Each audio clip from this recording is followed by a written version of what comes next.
Hello. I'll be talking about discontinued Necron units. So what does discontinued mean? It just means it's not in the codex, or in my definition, it just means it's not in the codex, or I can't find it on the app. And I'm just going to say how good are these units in 10th, and I just want to say I suck at 10th. I can't list build for shit. I've only been playing for like a year. I have like 1 win and 11 losses. I took everything from Wahapedia. So the first model is a Gauss Pylon. It is a 0 movement, T12, 3-up saving throw with 5-up invuln, 22 wounds, leadership of 7 and 0 OC. It's a fortification vehicle, towering, Titanic, and a Gauss Pylon.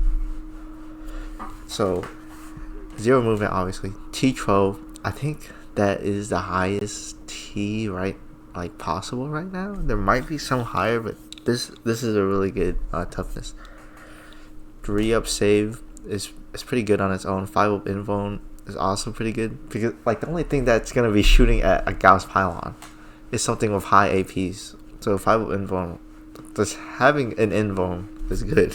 22 wounds, 7-up leadership, 22 wounds. Yeah, it's pretty tanky. 7-up leadership, average, 0 OC. This is kind of bad. So let's look at the unit composition first. You can only have one model in a unit, and it's equipped with a Gauss Annihilator and a Tesseract Ark, and it's worth 210 points. Gauss Annihilator, anti-fly, 2-up, and lethal hits. Anti-fly 2-up is pretty fun. I don't know how good lethal hits would be, because if we look at this, it's 120 range. What the fuck do you need 120 range for? I mean, I haven't played that many games, but every game I've played, the table was never fucking 10 feet long. Or over 10 feet long. It's 1 attack, hitting on 4s, strength 16, AP 4, and a d6 plus 6 damage. It's like lethal hits. Like, what are the chances that you don't hit with strength 16? Maybe I say the highest roll you would have to do is a 3-up. So I guess, I mean, for a wound roll, the highest you would have to do is a 3-up for a strength 16 weapon. Unless you're fighting like some insane tanks with which I don't know if insane toughness exists in this game. Like I said, I think the highest was 12. But you know what? Lethal hits is lethal hits.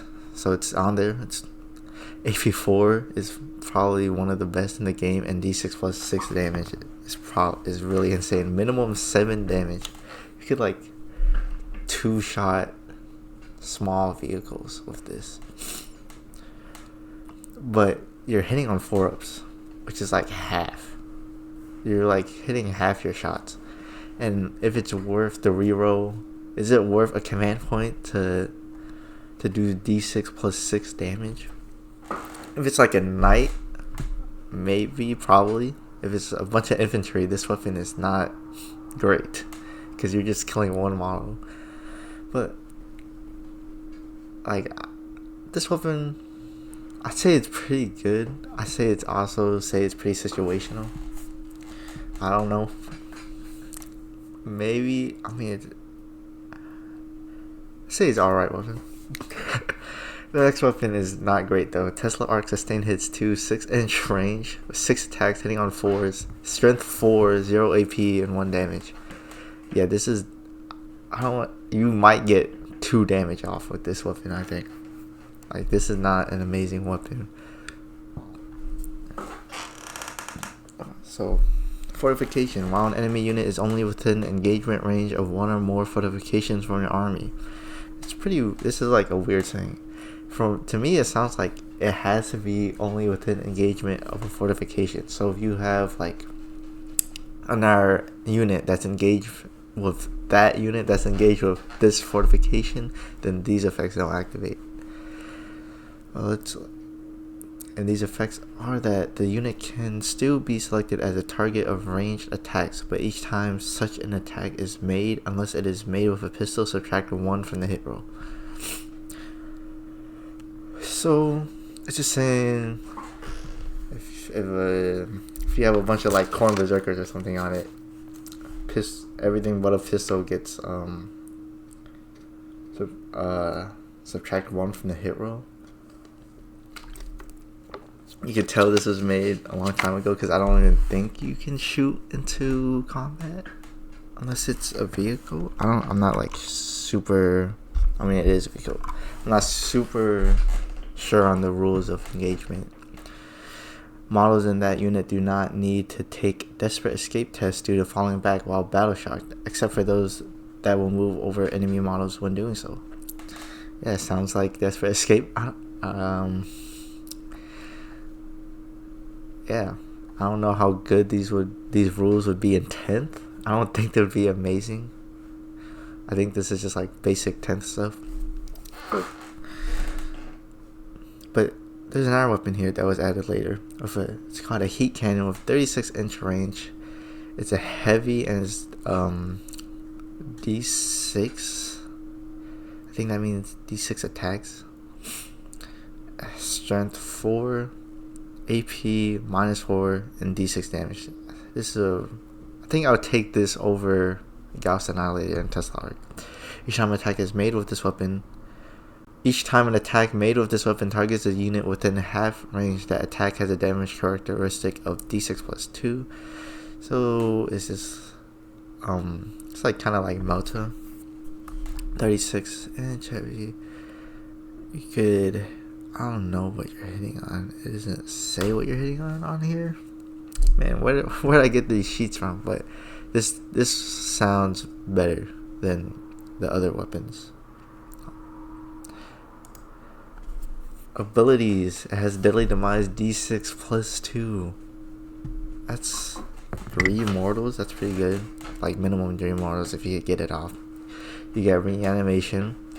And you have phase shift generator, an aura. While a friendly Necron unit is within 3 inches of this fortification, models in that unit have a 5 up invuln against ranged attacks. So I guess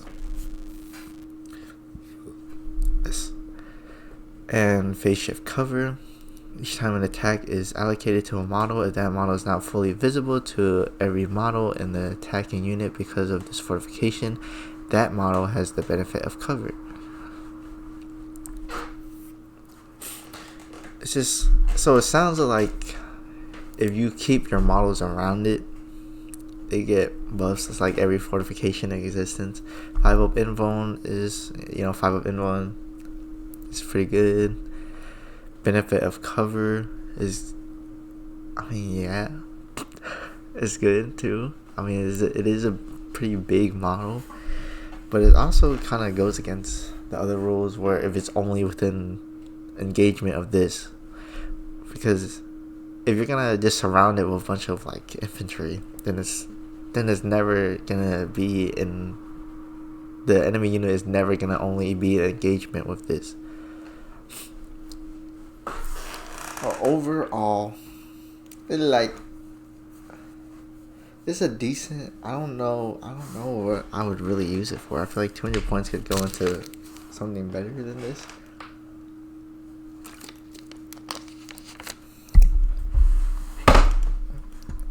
But anyways, the next one is the Sentry Pylon. You can tell it's a Sentry Pylon by this amazing picture I found off Google. Sentry Pylon, 0 movement, T8, 3 up save, 10 wounds, 7 leadership, and 0 OC, 8 toughness. I would say it's not amazing, especially for it being a fortification in a vehicle. If, like I'm saying, only like really high AP weapons are going to shoot into vehicles and fortifications. And high strength weapons would shoot into vehicles and fortifications. And T8 is not cutting it. 3 of save with no invuln, 10 wounds. This thing could get killed in like 1 turn with like some high strength, high AP weapons. Let's look at the unit competition. 1 Sentry Pylon per unit and 1 model is 120 points. So this model's Gauss Exterminator can be replaced with one of the following. It's one focused death ray or one heat cannon. So you basically get to pick one of this one. Like, you only get one weapon from this list. So the first weapon is the focused death ray with sustain 2, 36-inch range, 6 attacks, hitting on 4s, strength 8, AP 2, and 2 damage. Sustain 2 would probably be really good. 6 attacks. What are the? You would get 1 sustain, maybe, hitting on 4s. So that's like 3 of your attacks, maybe 1 sustain. So 5 attacks with strength 8. AP 2. This is like, I think this would be an elite killer. You could take out some Space Marine killer. Probably take out a unit of like 5, maybe.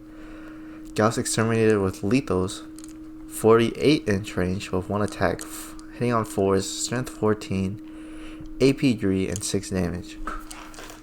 Again, this part is good. This part is not amazing. And honestly, if I could only pick one weapon, I would not pick this one. It's just not like, I just say it's not that reliable. Strength 14 is good. AP 3. You could just get heavy locust destroyers for this. This is basically the exact same thing heavy locusts have on their data sheet.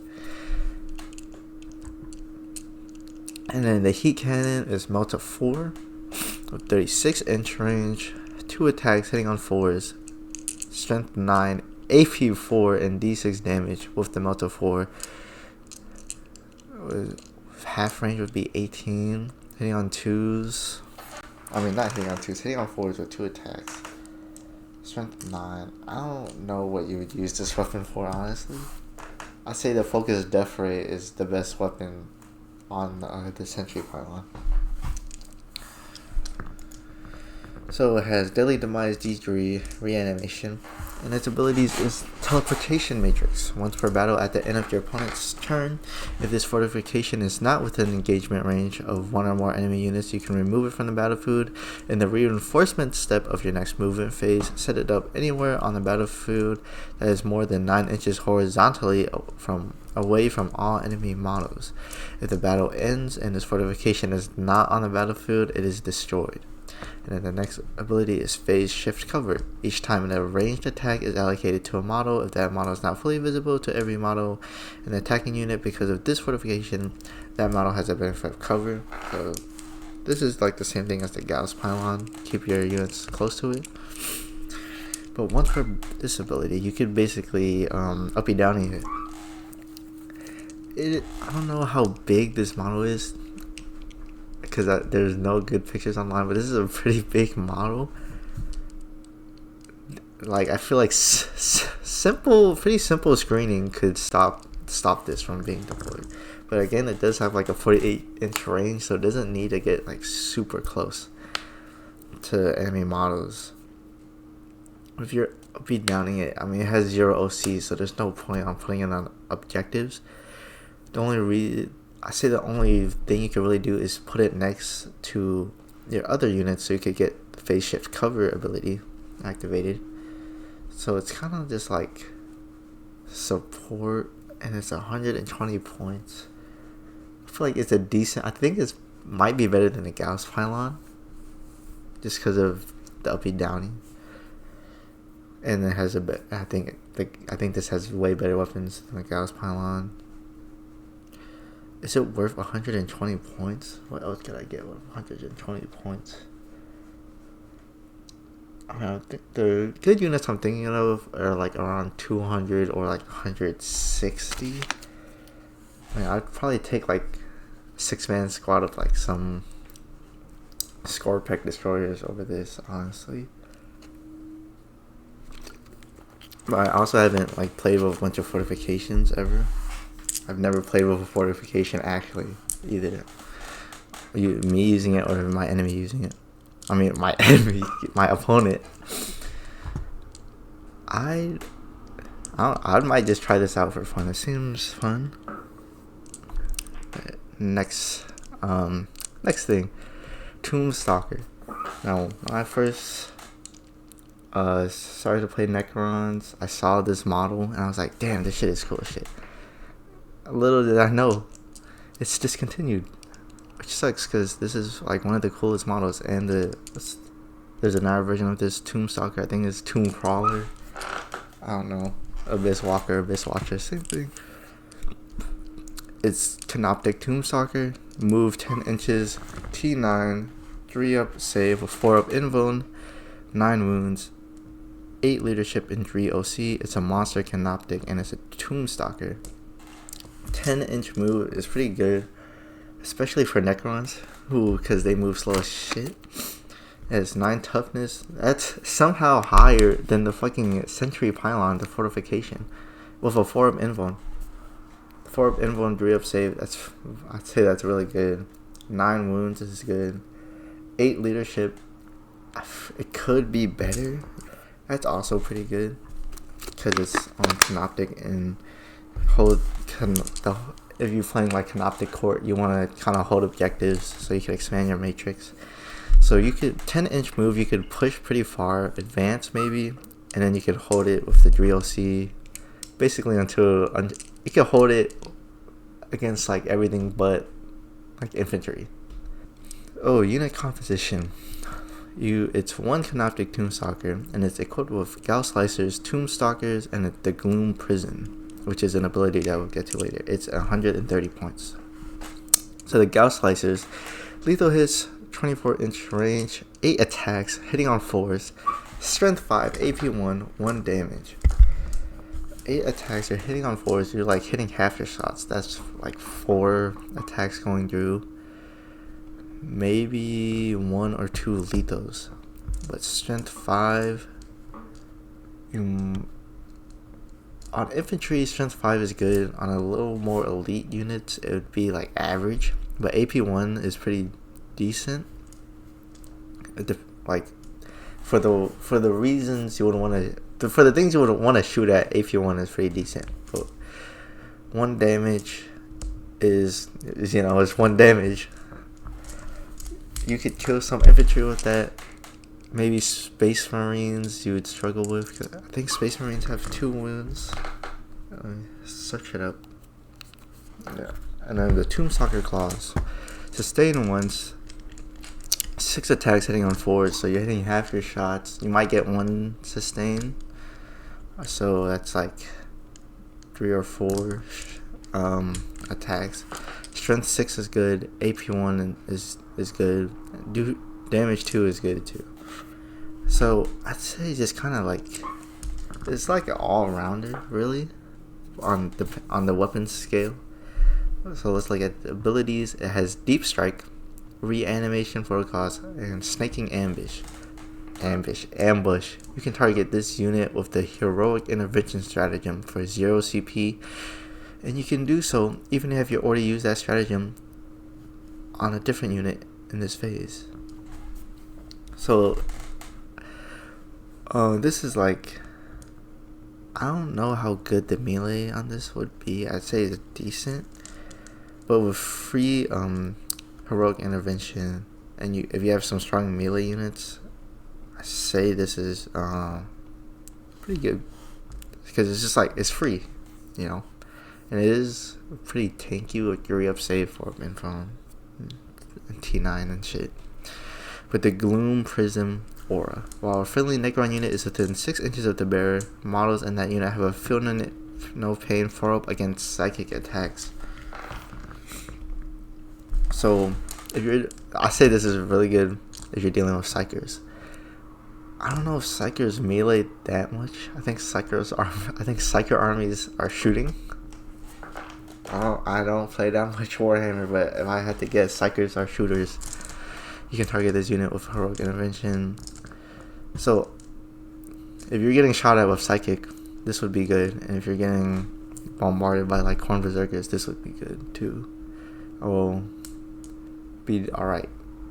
I don't think this weapon, I don't think this unit can like kill that many things, to be honest. I'd say the main thing it is good for is holding down objectives for Canoptek Court. I honestly would not. I honestly don't think I would take this on a list. Next up is Night Shroud. You're not ready for this. 20-inch move. This is insane for Necrons. T9, 3 up save, 14 wounds, 7 leadership, and 0 OC. It is a vehicle, aircraft, fly, Night Shroud. So, 20-inch move. That is insane for Necrons. You could advance it, especially with Star Shadow Arsenal. You could assault. You have assault on your weapons, but I don't think you would want to advance it because it has an ability that I'm not sure on the rulings of. But we'll get to that when we get to that. One Night Shroud. It's 1 unit. It can be equipped with twin Tesla Destructors and Armored Boat, and it's 140 points. So twin Tesla Destructors, sustain 2, 36-inch range, hitting on 6 attacks, hitting on 3s, strength 8, AP 0, and 2 damage. So 6 attacks is good, hitting on 3s is good. With sustain 2, that's like I say there's a decent chance to end up with more attacks than you started with. Strength 8 is good.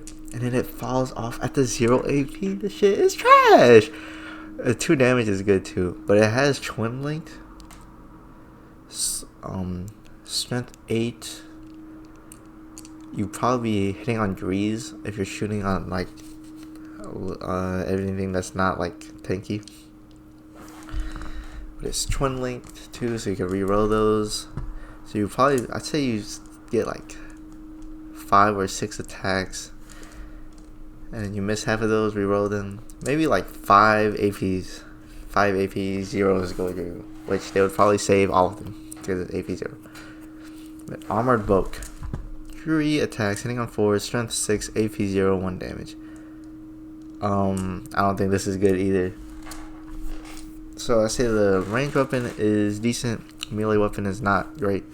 But that's not what this is about. It's about the abilities. It has Deadly Demise D3 and its reanimation and the Death Sphere Bombardment. I wonder what that does. Each time this model ends a normal move, you can select one enemy unit and move over during that move. Roll 6d6 for each re-up. That unit suffers 1 mortal wound. I think this is a insanely good ability, especially for like 120 points. And it says a normal move. That's why I'm not sure on the ruling. If you want to advance it, that wouldn't like be a normal move, I guess. So you wouldn't get this ability. It's also a fucking 20-inch of movement. I don't know how crazy that is to other armies, but for Necrons, 20 inches is a lot. And roll 1d6 for each 3-up that unit suffers 1 mortal wound. So you're averaging like 3 mortal wounds. So I just fly this over tanks or shit, because you just skip everything, go straight to the mortals.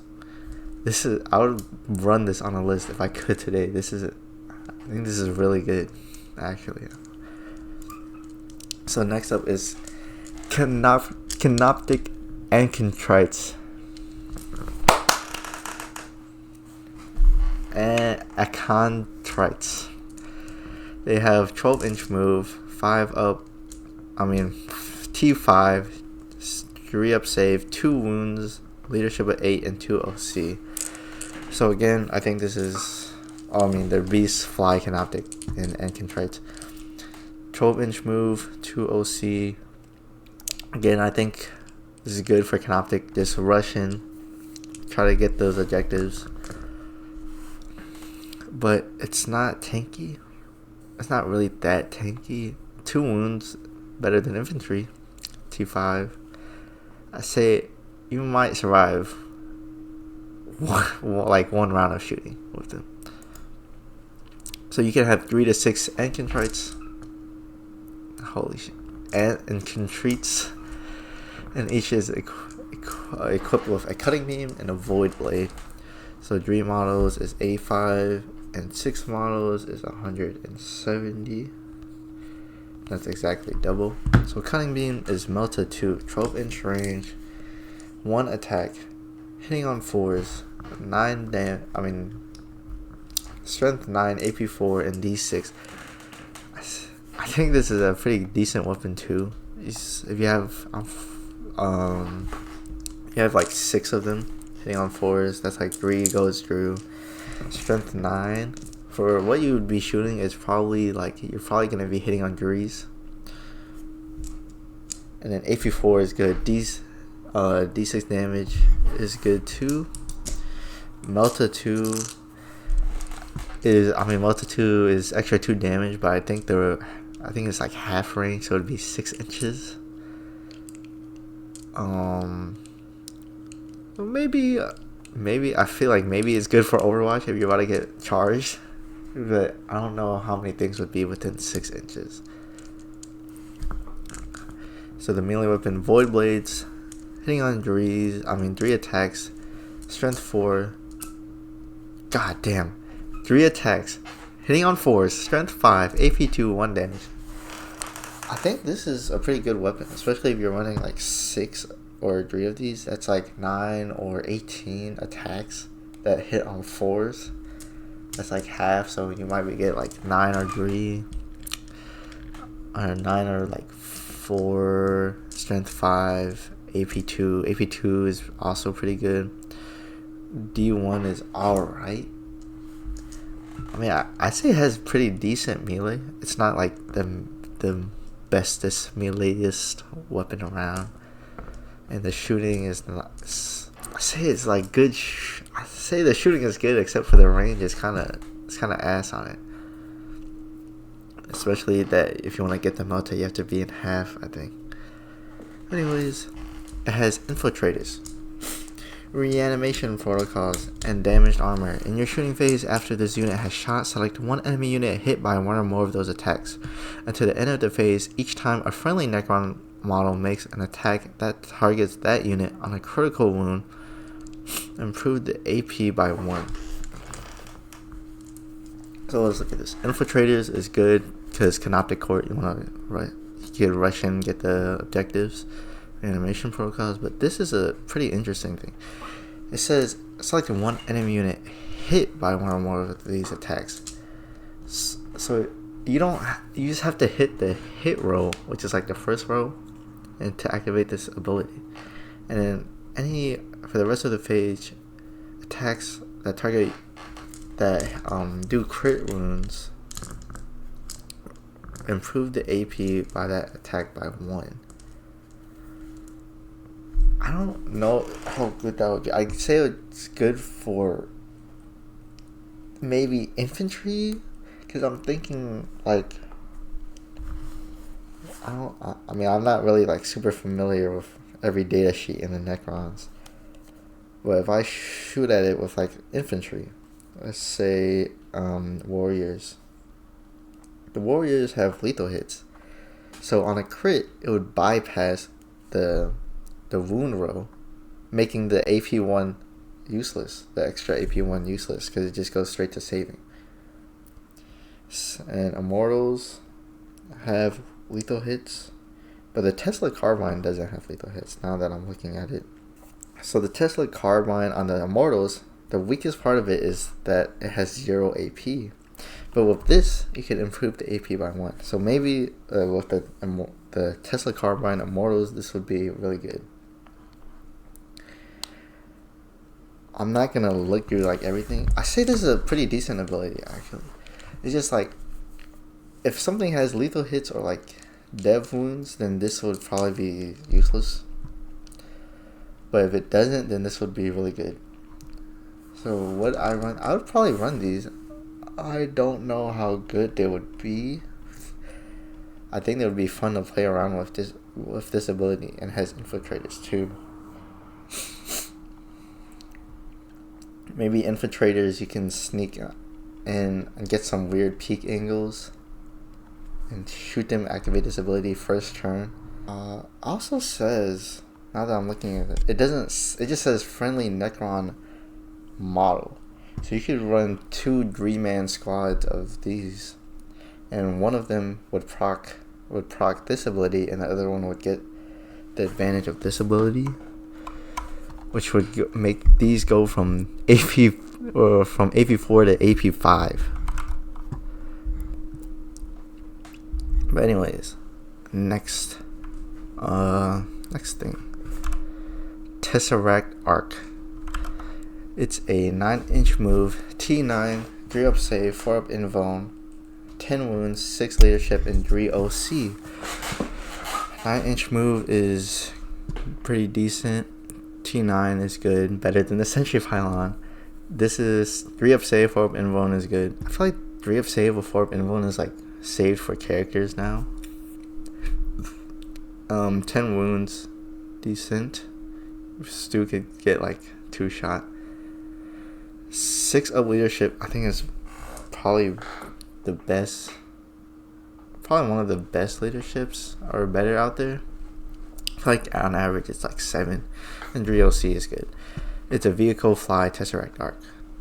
So you could run it in the Star Shatter arsenal and give it assault. Let's look at the unit composition. Unit composition is 1 Tesla Ark, and this model is equipped with a Tesseract Singularity Chamber, 2 Tesla cannons, and armored bulk, and one model is 130 points. So it's equipped with a Tesseract Singularity Chamber. Let's look at the Tesseract Singularity Chamber. It has 2 types of attacks.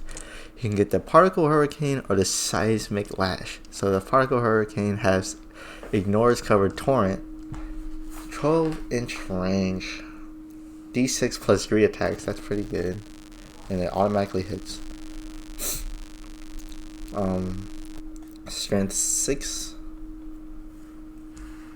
AP1, 2 damage.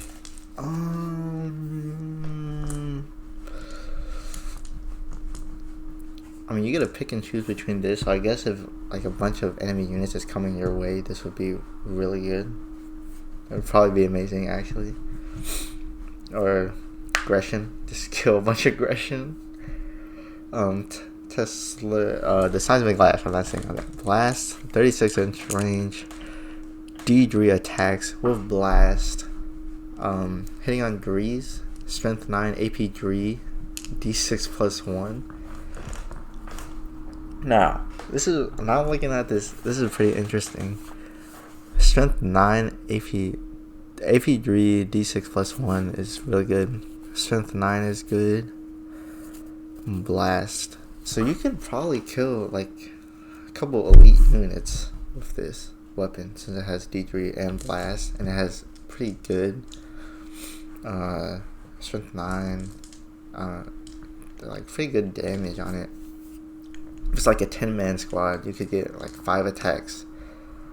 It would kill like maybe 5 units or 3. I mean 5 models or 3 models.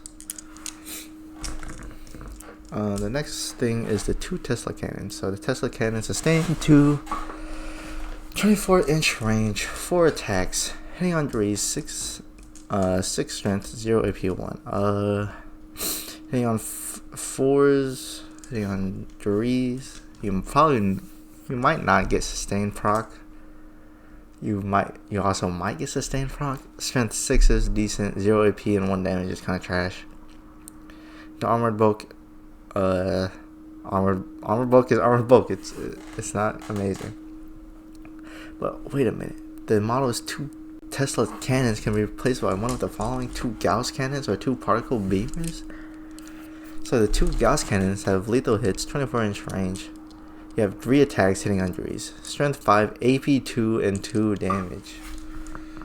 So I don't know how often you get lethal hits on it, but you probably hit like half your shots. Strength 5 is not that amazing. You might be hitting on 4s or 5s, but the AP2 and the 2 damage is really good. The particle beamer blasts dev wounds, 18-inch range, D6 attacks hitting on 3s, 6 strength, but then the trash ass fucking AP01 damage combo. But either way, you're gonna be stuck with the Tesseract Singularity Particle. I mean, this Tesseract Singularity Chamber, which I say it's a pretty decent weapon. I feel like it's pretty versatile, and these 3 are like more specific. So it just depends on what you what you want this thing to do. The Gauss cannon, I say it's good for. Yeah, I say it's like generally good. It's good for elite. I don't know. The strength 5 is that amazing.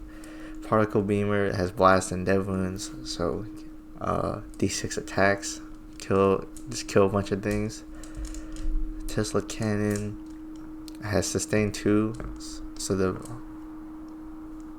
you would probably be banking on the fact that you get more attacks than you put in. But you have 4 attacks. I don't know how often you would get sustain 2. You maybe get 1 or 2 of them, so you probably just start with the amount of shots you have in. I don't think the Tesla cannon is that amazing, especially with 0 AP 1 damage. Like, these weapons I think would be better to run.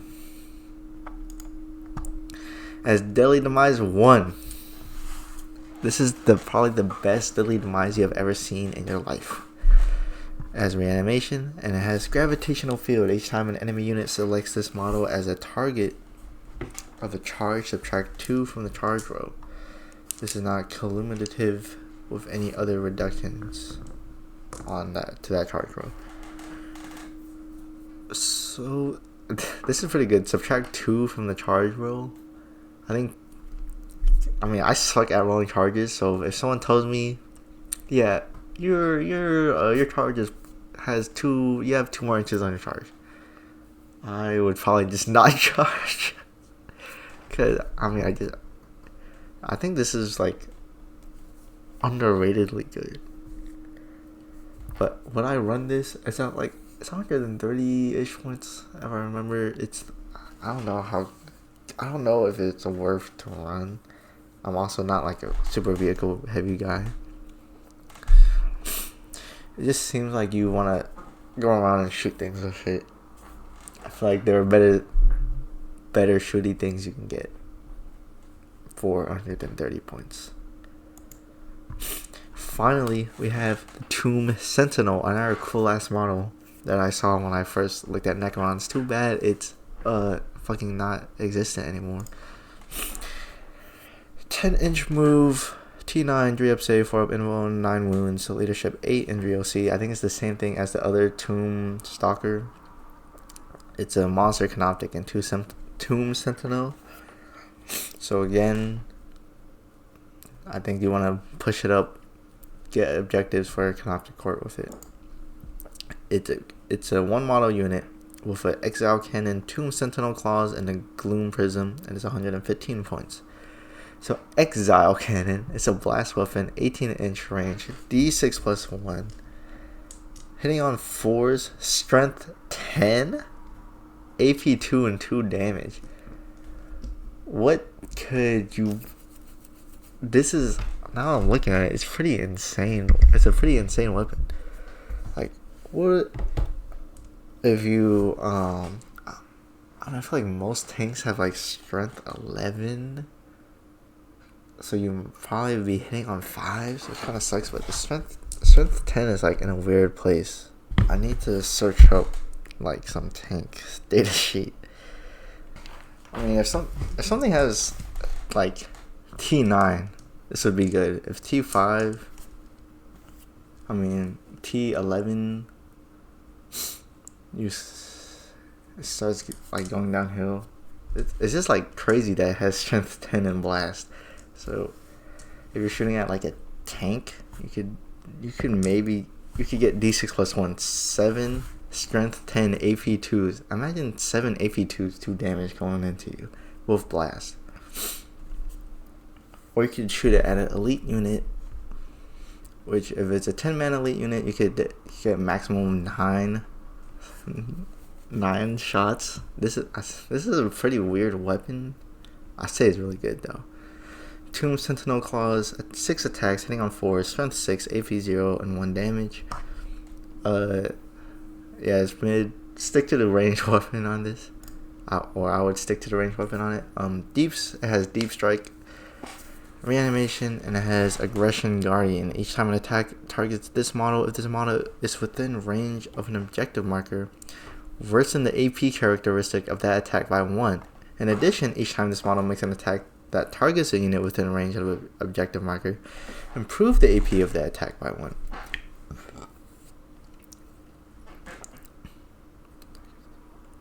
So this is like Illuminor Ceres, but for this model only.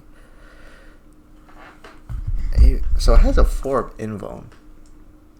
So it's basically it's just like maybe going from if you get hit with a like 2 AP weapon, you like stay stuck at 4, or you get hit by a 1 AP weapon, you go down to 3. It's just the 4. I don't know. I mean, I would take it. I would take this ability. I don't know how good it would be because it already has a 4 invuln on this. In addition, each time a model that targets this unit is within range of objective.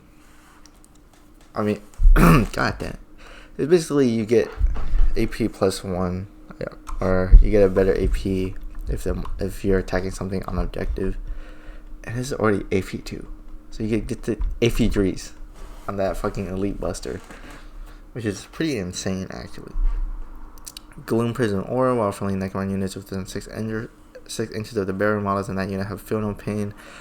4-up against psychic attacks. Again, I mean, yeah, it's good. If you're dealing with psychic people, take this unit. I would take this unit too. I think the gun on it is worth just taking it, and it's also sick as fuck.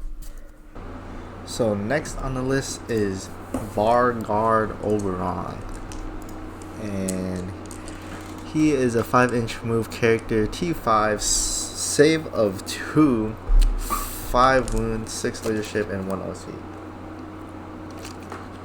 Now, I will say the 2 save is good, but with no invuln, I don't know how great that would be. 5 wounds is I wouldn't say it's that great, especially compared to other overlords. But I mean, he's not an overlord. He's a Lynch guard. If you guys don't know the lore, I don't know the lore. He's an infantry character, epic hero, and he's Vargard Obyron. I don't even know what Vargard means.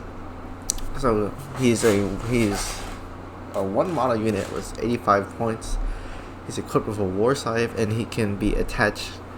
He could be attached to Immortals, Lichguard, Warriors, and this model can be attached to a unit even if Nemesor Zahndrekh has already been attached to it. If it is, and that bodyguard unit is destroyed, the leader units attached to it become separate units with their original starting strength. So you could throw it in with Vargard you could throw Oberon in with Zahndrekh, even, and have them like both leading the unit, I'm guessing. And when the bodyguard dies, Zahndrekh and Oberon becomes 2 different units. The War Scythe, Dev Wounds, Precision. It's a melee weapon, 4 attacks, hitting on 2, Strength 8, AP 3, 2 damage.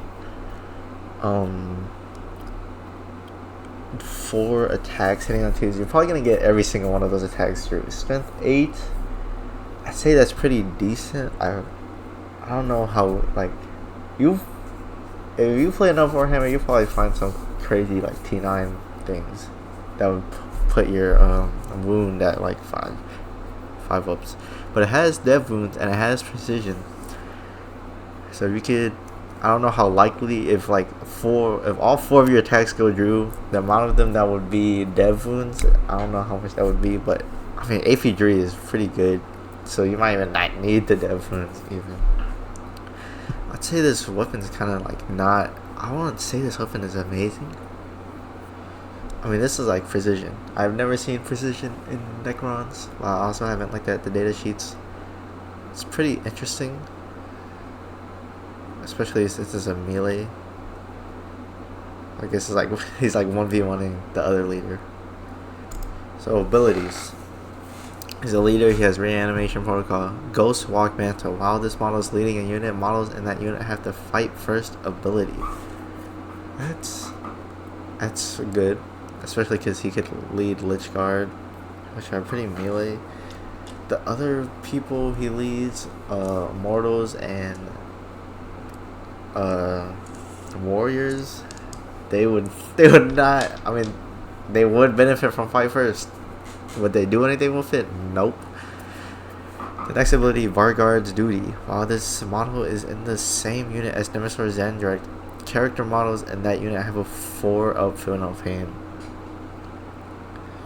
So it sounds like if he's in the unit with Nemesor Zahndrekh, he and Zahndrekh get 4-up Feeling of Pains, which is pretty insane, actually. But you would, other than he would have to lead, to get the most out of the Ghostwalk mantle, you would probably want to put Obyron in a unit with Lichguard, and that would also mean Zahndrekh is in a unit with Lichguard. If you want like all 3 of them together for both like of these abilities to do good. I don't know how good Zahndrekh would be with Lichguard, but I wonder who's next. Oh, Nemesor Zahndrekh! Oh my god, he is 5-inch move, T5, 2-up save with 4-up invuln. This is probably really good. This is really good actually. 3 wounds, 7-up leadership. 6 wounds, 7-up leadership, 1 OC. It's an infantry character, epic hero, noble, Nemesor Zahndrekh. 5-inch. I say this is like an average overlord, but with the 2-up save and the 4-up invuln, that's pretty good. It's a really good, so overall good stat line. So he's an epic hero, and he has a Staff of Light with he has 1 model 85, same as Obyron. He could be attached to Mortals, Lichguard, and Necron warriors. Staff of Light, 18-inch range, 3 attacks, 3 hitting on 3s, 5 strength, 5 AB2 1. This I've used Staff of Light a lot in 40k. This weapon is kind of ass. Not gonna lie, you only really run Staff of Light to get Res Orb, and I don't see no Res Orb on him, so it's kind of eh. Staff of Light melee, 4 attacks, hitting on 3, strength 5, AP2, 1 damage. The AP2 is good, strength 5 is meh, and it's a low number of attacks too. So you might get like 1 or 2 for only like 1 or 2 damage. Abilities, he's a leader, he has Reanimation Protocol. Transient Madness. While this model is leading a unit at the start of your command phase, roll 1d6. Until the start of your next command phase, weapon equipped by models in that unit gain the ability below. So on a 1 to 2, you get sustained ones. On a 3 to 4, you get lethals, and on a 5 to 6, you get dev wounds. So Immortals, if you're running Immortals with him, I always go with Teslas, and they already have sustain, so this would probably not be amazing. But if you give Teslas dev wounds and skip the AP0, that would be crazy. But again, if you want to go with the Obyron and Zahndrekh combo, you would probably want to go with Lichguard. And would Lichguard benefit from any of these? The answer is yes. It's like any unit would benefit from these. Let me pull up the Lichguard datasheet. So I run Lichguard with the shields and the swords. But if you run the war scythes, I say you would not want to run the war scythes if you're gonna have them lead this Lichguard. Because the war scythes on the Lichguard already have dev wounds, so you get lethal hits on your roll, then you would skip the dev wounds, the benefit of the dev wounds. If you get dev wounds, then you already have dev wounds, so you'll only get really sustain 1. But if you run the hyperphase sword, then you would get the sustain 1, or your lethal hits and dev wounds. So the next ability is Lord of Deceit. Each time your opponent targets a unit from their army with a stratagem, if that unit is within 12 inches of this model, increase the cost of the use of that stratagem by 1 CP. So this just puts in further that you want to run Lich Guard, because if you're running Immortals, then you're probably not going to get within 12 inches. So it's a Lich Guard demon. But honestly, I like Zahndrekh and Obyron a lot. When I was reading the lore, I was like, damn, these guys are probably one of my favorite characters. And then I saw that they weren't in the game anymore, and I was sad. But then I'm looking at this, and the data sheet is not great either. Because I say Obyron, Oberon's he's alright. The main thing he gets is fight first. That's probably like one of the best things he'll get. But you would also want to put him in together with Zahndrekh. And Zahndrekh would have to lead the Lich Guard. If you want like the best combo I could think of is Zahndrekh with Obyron leading Lich Guard, because you would get these Lich Guard with the shields and the swords. But I feel like it would be better if you just put an Overlord with a Res Orb in there, because Lich Guard are kind of tanky, and the Res Orbs would just bring back all the tankiness. But these guys don't have Res Orbs. So it's just kind of like more aggressive, but I'd rather, if I want to be aggressive, I feel like I would run the War Scythes on the Lich Guard. But if I'm running this shields, then I wouldn't want to be like super aggressive, and I would rather take the Res Orb. I don't know if I would take Obyron or Zahndrekh, because I would want to take both of them together because they have a combo. But I don't see them being that great. Like I wouldn't want to run them with Immortals or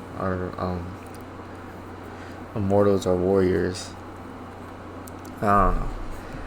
The next and final is Anrakyr The Traveler. He is, the same thing as the Overlord. I think all Overlords just might have the same stat line, but it's a pretty good stat line. It's an infantry character, epic hero noble, and Anrakyr The Traveler. He is one unit with a 95. It's pretty expensive. I mean, it's more expensive than Obyron and Zahndrekh. It's equipped with a Tachyon arrow and a war scythe, and it can be attached to Immortals. So, Tachyon arrow, the best shooting weapon in the game. One shot, one attack, hitting on 2, strength 16, AP 5, D6 plus 2. Oh my god, it's so good. No, I'm joking. It's probably I think it's one of the worst things I've ever seen, because one shot. But the war scythes. You have dev wounds. Hit 4 attacks, hitting on 2s. That's pretty good. Strength 8 is pretty good. AP 3, 2. I think this is a good war scythe. It doesn't have precision like Obyron. I say this alright. And no war gear options. So horrible shooting. Pretty okay melee. So he is a leader, he has reanimation, and he has Lord of the Pyrrhian Eternals. While this model is leading a unit, each time a model in that unit makes an attack, add 1 to the wound row. And he could lead Immortals. And Immortals have strength 5 on their weapons. And depending on what you're shooting with Immortals, you're probably gonna be hitting on 4s or 3s. But if you get the +1, you can make it 3s or 2s. That's pretty good. And mine in the machine. At the start of your opponent's shooting phase, select one enemy vehicle unit within 12 inches of and visible to this model. That unit must take a leadership test. If that test is passed until the end of the phase, Each time a model in that unit makes an attack, subtract 1 from the hit roll. If that test is failed, that unit is not eligible to shoot this phase. Now, 12 inches is like not a lot. As part of your opponent's turn, it's like one vehicle. That's what it was. Pass. But if you can cut off the shooting, it would be on your phase. So if you're within 12 inches, you can just it's on your opponent's phase. I'm thinking real hard about that. I don't think this is a great ability, because if you're leading immortals, why would you put them like 12 inches? That's like free tank shock. That's free charges, especially on your opponent's turn. If they're like, I'm thinking if they're within 12 inches of my immortals, they're probably gonna charge. They're probably gonna try and charge the immortals, because they know we have no good melee on there. So it's just like, I guess no shooting is no shooting, and I'll take it, especially from a vehicle that have like giant guns on that shit. That's pretty good, but I feel like for 95 points and for leading immortals, I feel like you could get a better leader. Just anything with a res orb, honestly. Which sucks too, because this sucks. I feel like all the characters except for like the Catan Shards, Emotech, and the Silent King are trash. I mean, not trash. Orkin's alright. Trazen is fucking horrible. But I'm not biased or anything, because I like Necrons, but they have probably my favorite. They have like one of the best cast of characters, and they all have horrible stat sheets. Yeah, I would not run Anrakyr either. Anyways, that is every model I could find on the internet that was discontinued on the Necron line lineage. I mean, I'm probably sure I missed a lot of models, but these are all the ones I could find just by searching up. But yeah, that was it. Bye bye.